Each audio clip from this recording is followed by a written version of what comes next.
Chicken ఫ్రైని చాలా సింపుల్గా టేస్టీగా నేను ఎలా చేస్తానో చూపిస్తున్నాను. ఎవరైనా చాలా ఈజీగా చేసేసుకోవచ్చు.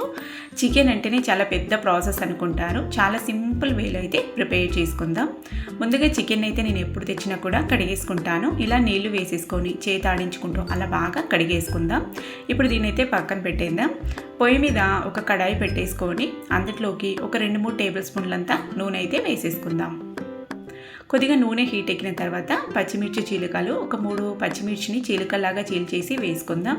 అందులోకి ఒక 2 ఉల్లిపాయలను కూడా చీలికల్లాగా చీల్చేసి వేసేసుకుందాం. ఇప్పుడు బాగా మిక్స్ చేసుకుంటూ ఈ ఉల్లిపాయలు పచ్చిమిర్చి బాగా ఫ్రై అయ్యి ఉల్లిపాయలు మంచి కలర్ వచ్చేంత వరకు ఫ్రై చేసుకోవాలి. ఇలా చేసుకుంటే చాలా ఈజీగా ఎవరైనా చేసుకోవచ్చండి. అలాగే టేస్ట్ కూడా చాలా బాగుంటుంది. చూసారు కదా, ఉల్లిపాయలు అయితే మంచి కలర్ వచ్చాయి, పచ్చిమిర్చి కూడా బాగా మగ్గిపోయినాయి. ఇప్పుడు ఇందులోకి ఒక టొమాటోని ప్యూరీలాగా చేసేసి వేసేసుకుందాం. ఇప్పుడు ఈ ఉల్లిపాయలోకి పోపులోకి బాగా మిక్స్ అయ్యేలాగా మిక్స్ చేసేసుకొని ఇందులోకి స్పైసెస్ వేసుకుందాం. పసుపు అలాగే అల్లం వెల్లుల్లి పేస్ట్ కొద్దిగా ఫ్రెష్గా దంచుకొని వేసుకోండి. అప్పుడే మనకి ఫ్లేవర్ కానీ టేస్ట్ కానీ బాగా వస్తుంది. ఒక 2 టీ స్పూన్లంతా వేస్తున్నాను. ఇప్పుడు పోపులోకి మిక్స్ అయ్యేలాగా అంత బాగా మిక్స్ చేసేసుకోండి. చూడండి, ఇలా బాగా మిక్స్ చేసుకున్నామంటే మనకి సరిపోతుంది. కొద్దిగా అల్లం వెల్లుల్లి పేస్ట్ పచ్చి వాసన పోయేంత వరకు మగ్గించుకోండి. ఇప్పుడు ఇందులోకి స్పైసెస్ అయితే వేసుకుందాం. కారం పొడి మనం తినే స్పైసీనెస్కి సరిపడా వేసుకోండి. కొద్దిగా స్పైసీగా ఉంటేనే టేస్ట్ బాగుంటుంది ఎప్పుడే కానీ నాన్ వెజ్కి.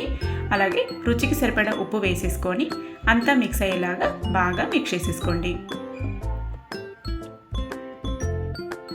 ఇప్పుడు ఇందులోకి ధనియాల పౌడర్ అయితే యాడ్ చేసుకుందాం. బాగా మిక్స్ చేసి ఇప్పుడు మనం మూత క్లోజ్ చేసుకొని ఇది స్పైసెస్ బాగా ఉడికి ఆయిల్ అనేది సపరేట్ అయ్యేంత వరకు మగ్గించుకోవాలి. అప్పుడే స్పైసెస్ చక్కగా ఉడికిపోతాయి. చూడండి, ఆయిల్ బాగా సపరేట్ అవుతుంది. ఇప్పుడు ఇందులోకి కడిగిన చికెన్ అయితే యాడ్ చేసుకుందాం. మనం చికెన్ మ్యాగ్నేట్ చేసి అలా 1 గంట అలా మ్యాగ్నేట్ చేసి పెట్టే అవసరం లేకుండా చాలా సింపుల్గా ఇలా చేసుకున్నారంటే చాలా టేస్టీగా ఉంటుంది. అలాగే చాలా తక్కువ టైంలో కూడా ప్రిపేర్ చేసుకోవచ్చు. ఇప్పుడు ఇది మొత్తం మిక్స్ అయ్యేలాగా బాగా మిక్స్ చేసుకోవాలి. చికెన్కి మసాలా మొత్తం బాగా పట్టాలి. అలా కొద్దిగా నిదానంగా బాగా మిక్స్ చేసేయండి.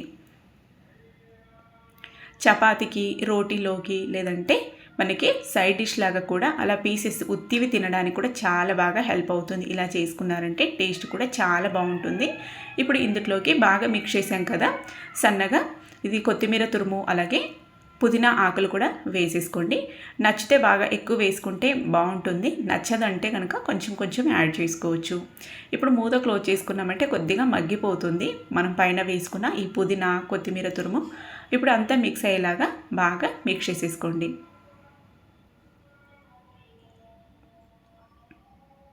కొంచెం నిదానంగా ఇలా బాగా మిక్స్ చేసేసుకున్నారంటే సరిపోతుంది. నీళ్ళేమీ వేసుకోకుండా ఇలా మధ్య మధ్యలో కలుపుకుంటూనే మగ్గించుకోవాలండి. పీసెస్ అనేవి బాగా మనకి ఈ పోపులోనే ఉడికిపోవాలి.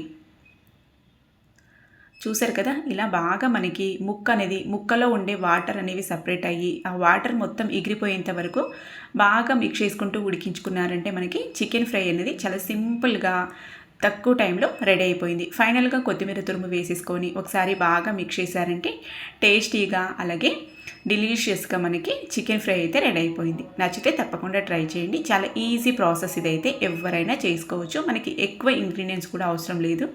అన్నీ ఇంట్లో ఉన్న వాటితోనే ప్రిపేర్ చేసుకోవచ్చు. చపాతీలోకి, రోటీలోకి, అన్నంలోకి కూడా చాలా బాగుంటుంది. నెక్స్ట్ మళ్ళీ ఒక హెల్దీ రెసిపీతో కలుద్దాం.